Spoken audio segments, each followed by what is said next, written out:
Good morning, everyone, and welcome back to Esposito's Saturday morning virtual seminar series. My name's Audrey Post, aka Ms. Grow It All. I've been a gardener my whole life. I'm a Florida Master Gardener for the past 16 years, and I coordinate this seminar series for Esposito Garden Center. And today we are delighted to welcome several people to our special seminar on how to speak Camellia. We have with us Tommy Alden from County Line Nursery up in Byron, Georgia, not too far from Massey Lane, the headquarters of the American Camellia Society. And with him are a couple of folks probably well known to area camellia growers, Randolph Maphis and Pat Johnson. So I would ask everyone, if you have questions, please put them in the chat, and I will ask them for everyone to hear his answers at the end. So now I am going to mute myself and turn it over to Tommy. Thank you, Audrey. If you've ever been in a group of experienced camellia growers and listened to some of their terminology, it can be right intimidating or confusing. For instance,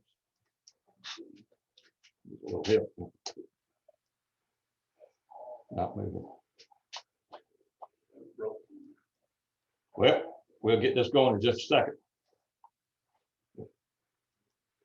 There we go. Up on top side. Okay.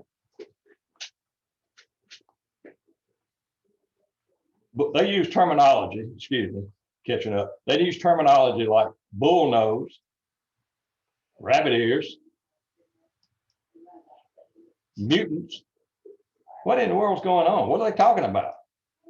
Blind eye, frosting. But if you'll bear with me, I'm going to walk you through this. So when you get through with this program, you'll be able to speak camellia like a pro, even if you don't have a clue. All right, let's start the easy way. Let's talk about forms of camellias. The simplest form is single, and it can be 5 to 8 petals, guard petals around a red stamen. This is Yuletide. Most of you are probably familiar with that. Then you get a semi-double where you've got an extra row of petals, or more than one, more than one row sometimes, and that's called semi-double. Then you get anemone form, which has guard petals and a anemone in the middle, which is a series of petaloids. Uh-oh, that's another one of those terminologies, petaloids. Sounds like some disease, but it's not. It's a neat little feature that you see a little small petal, sometimes they're fimbriated, we'll talk about that, around and mixed in with the stamens. So this is anemone. Then you got peony. Well, there's two kinds of peony. Peony is a loose peony where you see the petals mixed in with the stamens. And then you got what they call a tight peony, or full peony. The top left is, you can see, you might see occasional petal stamens in there, but it's very tight. The bottom one is an old favorite, Professor Sargent, if you may recall, but those are full peony. Then you got rose form double. This one can be a little confusing sometimes because a lot of times you don't see the yellow stamens in it until right before the bloom is matured out. But it does, looks like a rosebud, and then it opens up. So that's rose form double. Then the last one is formal double. And this takes a lot of different shapes. The upper left is pink perfection. Bottom right is a Lois Coker. But you see it can be you don't see anything, no stamens in there. And these formal doubles are actually sterile plants. They don't have any pollen that the bees can get or the hybridizers can. Lots of different ones. Now here's where it gets a little confusing. Sometimes you can have camellias that will have more than one form on the same bush. In this case, you've got an anemone form on the top and probably a rose form double on the bottom that were on the same plant at the same time. This is a little unusual. Usually if a plant has more than one form, you can usually find it taking one form earlier in the year, and a little bit later on in the season, it will take another form. This is where it gets kind of hard to tell. People will ask, you know, what is this bloom I've got? And it may be this or it may be that.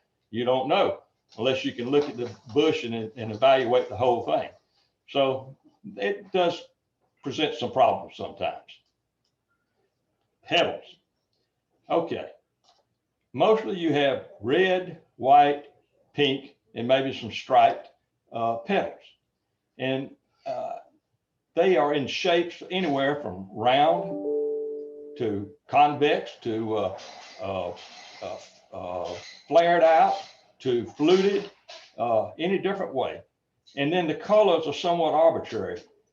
There's a book that has all the information you need to know about camellias. It's called the Camellia Nomenclature. You can get it online from Amazon for about 20 bucks. But this describes each variety. And yeah, that's it right there. I would recommend you get that one if you don't already have one. But in picking it up and flipping through a few pages, I looked at the red, the color red, and this is what I found. You've got red, deep red, rich red, dark red, ruby red, scarlet red, orange red, crimson red, garnet red, bright red, satin red, light red, rose red, deep velvety red, clear red, tomato red, fiery red, black red, and turkey red. So, you know, a red is a red in the eye of the beholder. So it's somewhat arbitrary. Y'all still with me? All right, let's move on. This is a favorite of mine. You see this sometimes. This is a form that's called Swirled Petals. In this case, it's a pink perfection. And there are several cultivars, October Fair, some of the others, that will take this swirl pattern. Not always, but some part of the time. And it's pretty impressive, but it has to be a formal double in order for it to really show the swirl effect. Here's an interesting feature that the professional camellia growers really like. It's called rabbit ears. Not the TV antenna rabbit ears, but I don't know if you can see this cursor or not, but the bottom right, you see this looks like a rabbit ear. And they're usually, ideally you'd have 4 around the central stamens, but you can have anywhere from 1 to 4.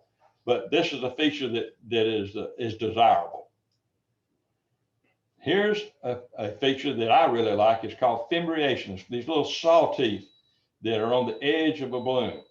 In this case, this is a veal denance, and the veal denance, there are a dozen or more, probably more than that actually, that have some fimbriation in there, but the veal really puts on a show with it.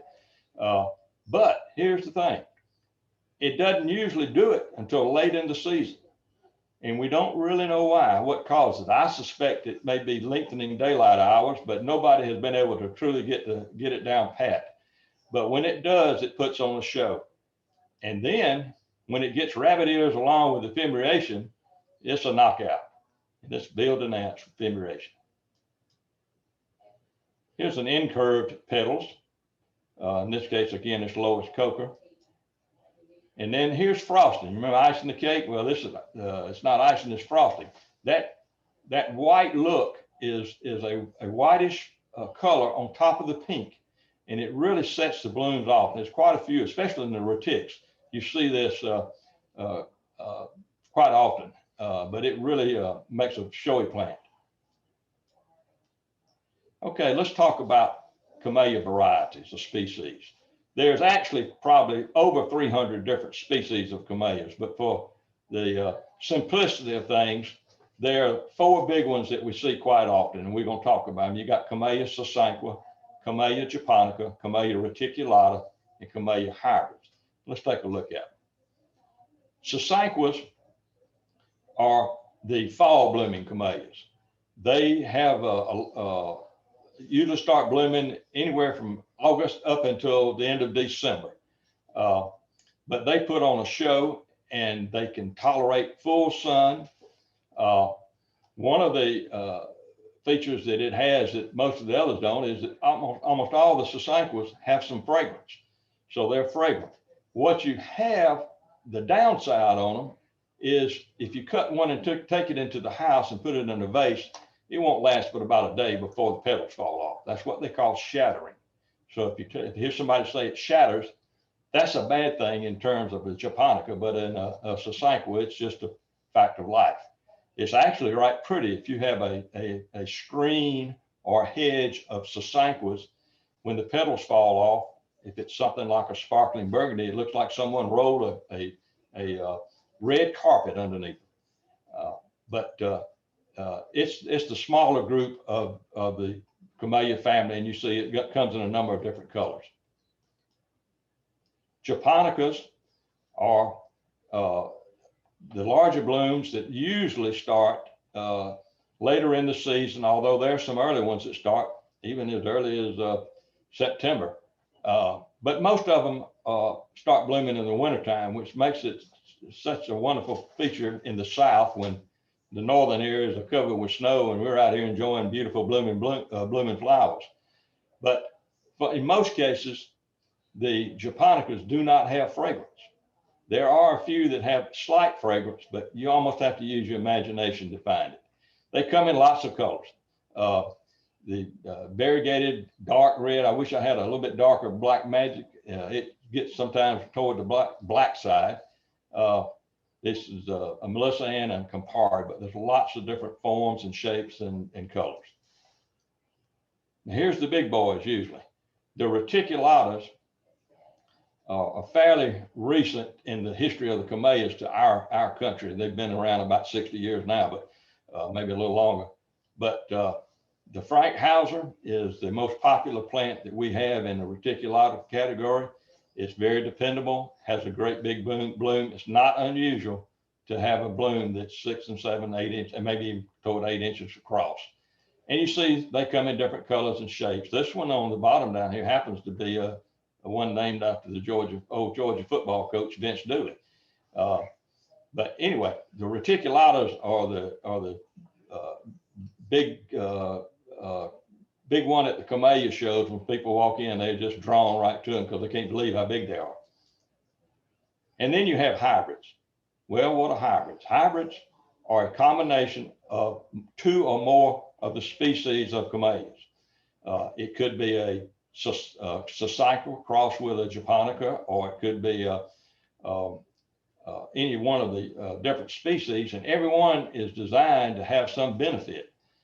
Rose bouquet is a beautiful large pink that's fairly late in the year. This night rider, I have seen night rider almost black red. It's a very small one, so you get the darker colors there. This Kagarohi is one of the yellow camellias.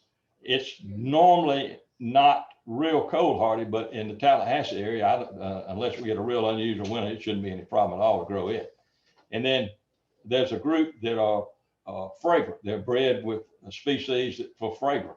In this case, high fragrance. I find it to be the most fragrant of all of them. It looks very similar. It's a peony form, loose peony form. Looks very similar to a debutante, maybe not quite as big, but it does have a lovely fragrance. All right, here's some problems. I talked about bullnose. This is bullnose. It's when the central bud does not open up. And there are certain species or cultivars rather that are more susceptible to this than others. And there are areas where they're more susceptible. In one area it may bullnose, another area it may not. I have trouble at Middle Georgia with Nucio's Gem bullnosing early in the year. We don't know what caused it. It may be it could be a lack of water, or it could be a heat or lack of cold. We don't really know, but we do know that when it bullnose, it's ugly. So we don't want that. Blind eye. Remember that patch over John Wayne? This is a term that's used in grafting and in rooting cuttings. Everywhere on a leaf where you have the stem and a leaf comes out, there's a little growth bud potential. It's potential for a new growth to come out at that point. Well, here, they're not exposed. You may see a little small green speck in there, a dot in there. That's the unfurled stem coming out. And we use these when we're grafting or rooting cuttings, because the energy is not already going up in these shoots. It's used to develop rooting or callousing. So this is blind eye. That's what they're talking about. Sound. If you go to a camellia show, you see if you go back in the room where they're putting all the blooms out on trays, and they'll have ice coolers full of blooms. And every once in a while, you'll see somebody pull a bag of green leaves out and take it over and give it to another exhibitor. They're not swapping bags of marijuana. What they're doing is giving them signs. They've requested a cutting from a really nice bloom that they don't have, and they use it for grafting or rooting. So that's the terminology for sign. All right, scoring. That's a good score, but we're not talking about football. We're talking about scoring camellias for grafting and rooting.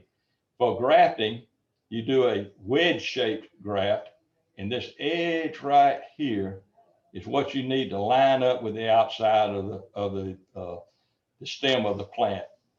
And then this is for rooting, same purpose. You get callousing here that locks into the trunk of the new plant that you're trying to get established, and this area will generate roots. But this is for, you can actually root or graft yourself, but you need to talk to someone in the Tallahassee Camellia Club or an expert like Randolph Maphis, and he can get you started on that. A lot of fun. All right, what's a mutant or sport? These are from a Betty Sheffield Supreme. This is actually a Betty Sheffield Supreme. Same plant, same day. This is a Betty Sheffield Supreme wannabe, and this is probably a Betty Sheffield variegated. It's sports, and that means each limb may have a different type of bloom, or you may have two different blooms on the same branch. Some plants are more prone to sporting than others. It's not a bad thing, it's a good thing, but you've got to isolate the branch that has the sport on it, and it has to be consistent for 3 years in order to have another new variety from that one variety. Here's what I call two sporting ladies. These are two plants from a variety called Asperia MacArthur. It's an old variety. Nobody grows that one anymore. They grow these varieties. This is Margaret Davis, and this is Jean Claire. They are mirror images of one another. They're both sports, and you can purchase a Margaret Davis, or you can purchase a Jean Claire, and most of the time you will have a similar bloom. But because they're sports, you can always have a different bloom come out.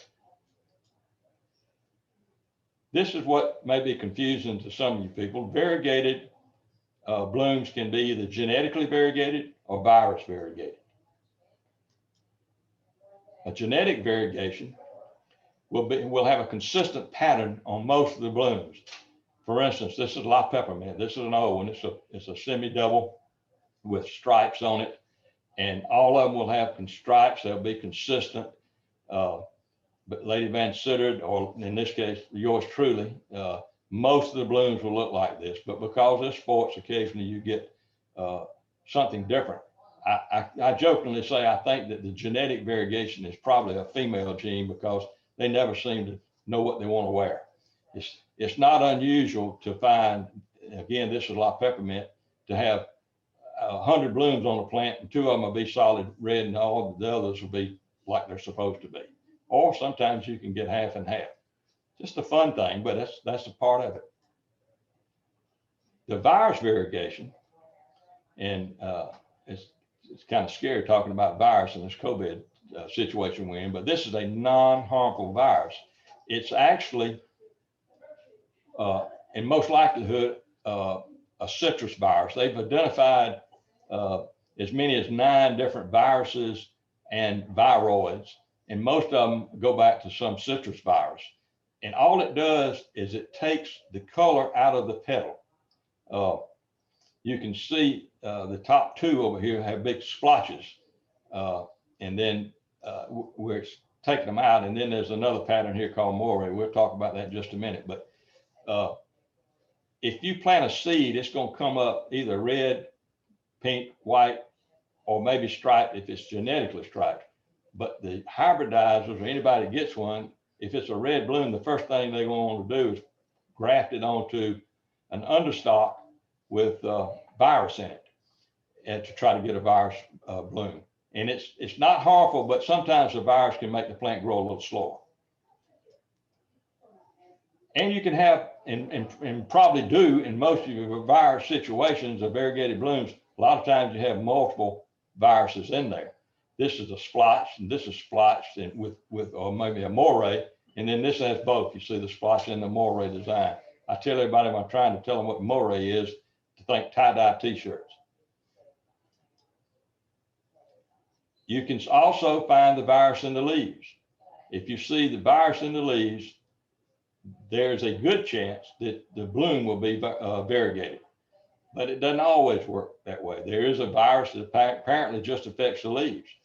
I have seen this happen. If you take a variegated leaf like this, a plant, and plant it in fairly deep shade, the virus in the leaves will disappear, but the bloom will still be affected. If it originally affected the bloom, it will be variegated. Now, in a normal season, we would have started jibbing these plants back in September or October. And jib is just a way to increase your season. It's a drop of a gibberellic acid. I equate that to like an enzyme in your human body. Gib's a naturally occurring element in the plant.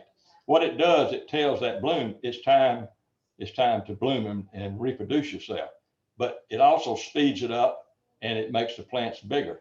You need to talk to somebody in the Tallahassee Club. I'm sure they can probably put you on some Camellia jib. And this lets us have the early shows. This is one that's held by our club in Byron in November. And we generally have 1,000, 1,200 blooms in the show. And the only way, and there's a few cycles, but most of them are japonicas and hybrids and retics. And the only way to get them to that show is by jibbing.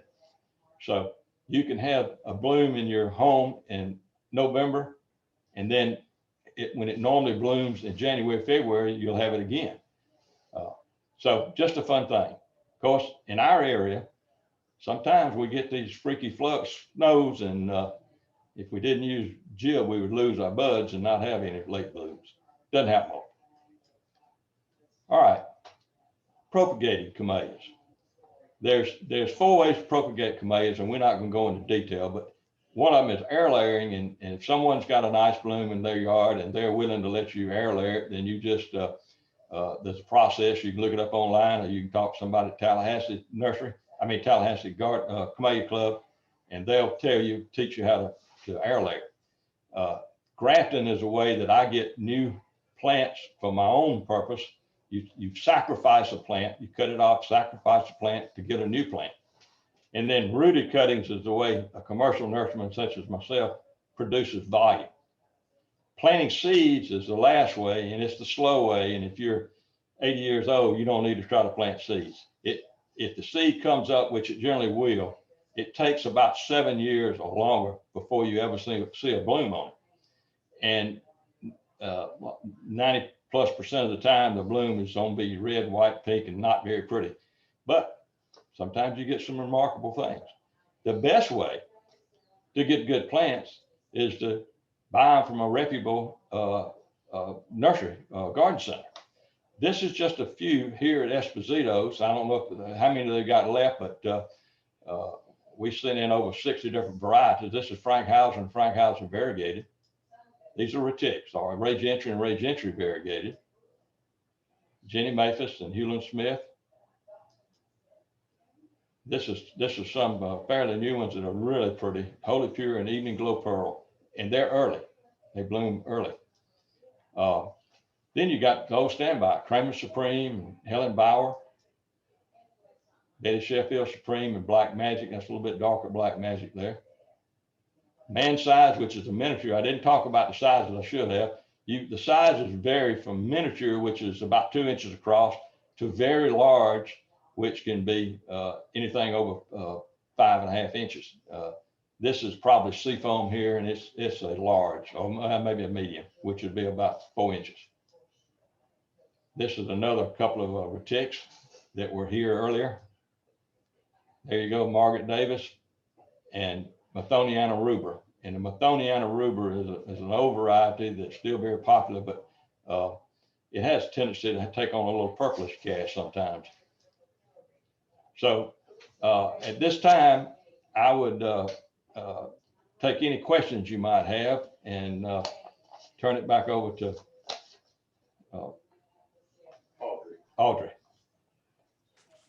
Any questions? I'm not sure. Do you prune them? Pruning them? Yes. Yes, you need to prune them. And the time to prune them is after they finish blooming. And what you want to do is bring any foliage that's close to the ground, bring it up about 16 inches. You don't want it dragging the ground. And then you need to open up the inside of the plants, bring it down. Don't be afraid to prune, because I can assure you, if you prune it, what you think might be too bad, too hard, it'll flush right back out. So just prune it, get the inside opened up some, get sunlight in there. It will help you with insect disease problems, which really and truly are not a real factor in growing camellias in your yard. Okay? Yeah. Other questions? What's the best fertilizer to use? You don't want anything with a lot of fast release nitrogen in it. Commercially, we use a slow release fertilizer, but the old time rule was cottonseed meal, and it's still available if you want to hunt it down. And it's a low nitrogen, slow release kind of nitrogen. So most any fertilizer, but you don't want to use one that's heavy in nitrogen. Is there a fertilizing schedule too? You should fertilize after they bloom, and probably if you're going to prune them first before you fertilize them. You will find that a bigger plant, one that's been there 20 or 30 years, probably doesn't need much fertilizer. Maybe once every 2 or 3 years just to keep good green color in the leaves. But smaller plants, do not over fertilize. They can be injured. You want to use it sparingly. You can always come back and add it again. But normally March, April fertilizer, you can come back in mid-season, June, and put some, and even in September if you feel like you need a little bit more. But be careful. You don't want something that releases everything in 30 days, and it could cause some root injury. Okay, thank Tommy you. Bossum wants to know what's the best soil for growing camellias? That's an interesting question. Acid soil is best, and which is normally what we have in the South. They are very tolerant of a lot of different soil types. Some people say, I've got red clay. I don't, but red clay is wonderful for them. They tolerate it very well. You just need it. You need it where it will perk. That means where the water will go through it. They do not tolerate wet feet or wet roots. And it used to be where they would recommend that you mix all this mulch and everything in there, which is still okay if you've got real heavy soil, or maybe you've got sandy soil that's just pure sand. You may want to put some organic matter in there. Will hold a little more water. While we're talking about soil, the number one thing that I have found when somebody comes to me and says, my camellia looks bad. What am I doing wrong? It's solid yellow. It hadn't grown very much. And almost every time, 90% of the time, it's been planted too deep. You've got to plant it about 1.5 inches above the soil line, the existing soil line in the pot. So dig your hole about twice as big, pack it good in the bottom, tamp it good before you put your plant in there, and then make sure that it's sitting about 1.5 inches above the soil line. Pull your soil back over the top of the pot, just lightly cover that bark. And as it ages, the plant will actually settle down and be almost at soil level. And that by the time it does that, the roots have been able to establish themselves. If you plant it too deep, you actually suffocate those top roots. So That's mostly the problem. The other is planting in a wet site. They won't tolerate that. Other questions? Yes, sir. HL from Plant City, Florida. Earlier, you held up a book cover, and when I looked up, it was gone from screen. If you could hold that up for a little bit longer. It says Camellia nomenclature, and this one is 2020, brand new one. This has all the information, and of course you can't read this, but you can see it's categorized by Japonica, reticulata hybrids, Size, and a lot of the species are mentioned in there. Thank you, Tommy, sir. we can't see it, on Tommy. Amazon, I think. Do what? Do it again. Camellia nomenclature. Amazon.com. Amazon.com. They nowadays they print them as you order. They don't have a whole lot of stock, but you can get one in just a few days, and it's worth it. Print All them right. on Any other questions? We've had several come in through the chat. Talk about sun and shade. Okay. Size can tolerate full sun. Your Japonicas, the rule of thumb has always been to have partial shade. Well, what's partial shade? I tell everybody I would prefer, if you could, to keep them from having the real hot western sun. You know, from 4 o'clock to 7 o'clock in July and August is tough. Tough on me, it's tough on plants. But we have done a series of studies at Massey Lane. About 8 years ago, we put a block in full sun, and we found that if it's a fairly vigorous plant, it can stand direct full sun as long as you have it mulched and irrigated. And we were pleasantly surprised at how many of them did so well. If it's a weaker growing plant, the sun is the other factor to take it out. Now, reticulatas seem to be more sun tolerant than maybe the Japonicas. They certainly will set more buds if you're trying to grow retic. So I'd say if you had a retic, you might want to sort of plant it on the edge of the wood lines where they got afternoon shade and maybe morning sun. But if you don't have shade, don't be afraid to give it a try. You just got to make sure that you're going to water and mulch. Any other questions? Jerlyn says her camellia hasn't bloomed much in recent years. She gets some buds, but they don't open. But she also says she trims it all during the year because it grows too large for the space. Is she trimming off her bloomers? She could be. And you know, it's you can severely prune one. I'm talking if it's 12 foot tall, you can bring it down to 5 foot. You will certainly lose all your flowers the next year, but it will bring it back in bounds, and that may be what she needs to do. Either that or transplant it.